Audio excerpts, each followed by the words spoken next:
बच्चों आज मैं चाह रहा हूं कि आप कुछ ऐसे सेंटेंसेस आप बोर्ड से सीखें जिन्हें अक्सर लोग गलत बोलते हैं, पर उनको सही कैसे बोला जाता है। आइए आने वाली 2 से 3 मिनट में सीखते हैं। सेंटेंसेस बहुत इंपॉर्टेंट होने वाले हैं, चला चेक करके देखिए।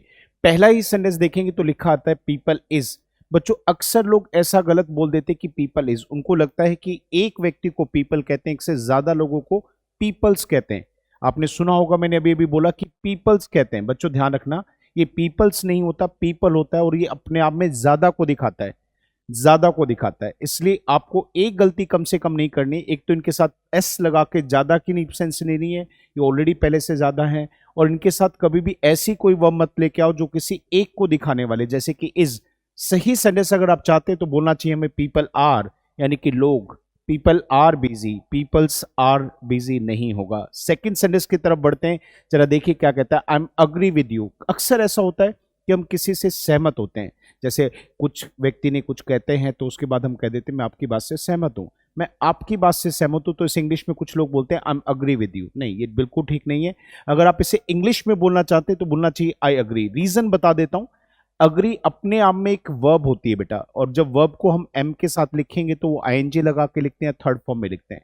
थर्ड फॉर्म पैसिव में आईएनजी काम चलता हुआ, पर मैं सहमत हूं इस बात को हमेशा बिना आईएनजी के आई अग्री विद यू करके बोलना चाहिए। तो राइट सेंटेंस बनेगा बच्चों आई अग्री विद यू। अगला सेंटेंस इतना ही इंपॉर्टेंट है बेटा, वो है आई एम वेटिंग यू। अब देखो, वेट का मतलब बच्चों वेट करना होता है, इंतजार करना होता है। क्या कह रहा है, आई एम वेटिंग यू? नहीं, गलत है।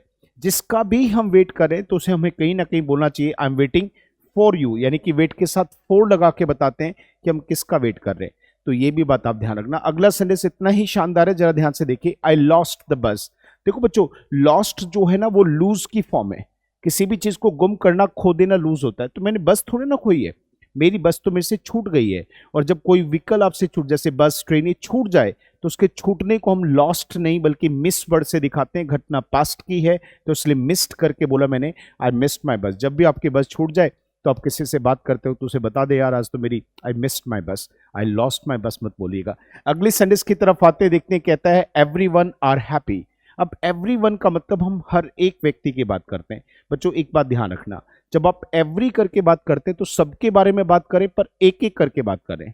और एक एक करके बात करें इसलिए आप यहाँ पे आर तो नहीं लगाएंगे, बल्कि आप यहाँ पे इज लगा के बात को कहेंगे एवरीवन इज हैप्पी। तो याद रखेंगे, एवरीवन का मतलब हर एक व्यक्ति, सबके बारे में बात है, एक एक करके बात है, इसलिए इज लगाना चाहिए, आर नहीं।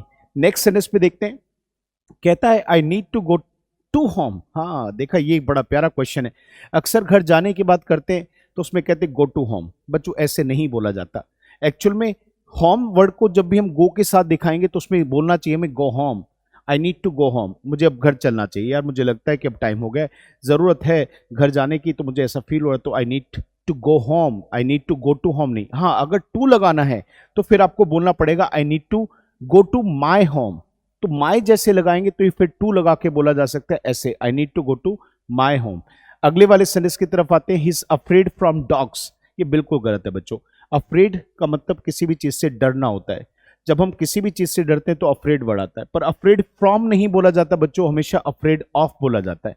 तो सही सेंटेंस बनेगा I am afraid of dogs, ना कि I am afraid from dogs. तो याद रखेंगे छोटी छोटी बातें, इसी तरीके की इंपॉर्टेंट बातों को। अब मैं आपको छोटा सा होमवर्क भी दे देता हूं बच्चों।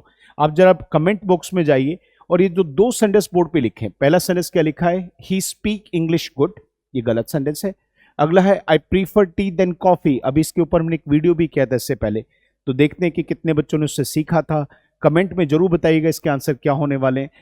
उम्मीद करता हूं कि आपको बहुत कुछ सीखने को मिला होगा। अच्छा सीखने को मिले तो प्लीज लाइक एंड शेयर जरूर कीजिएगा, क्योंकि आपका हर लाइक एंड शेयर हमारे लिए बड़ा इंपॉर्टेंट। कमेंट में इसके आंसर जरूर दीजिएगा। Thank you, thanks for watching.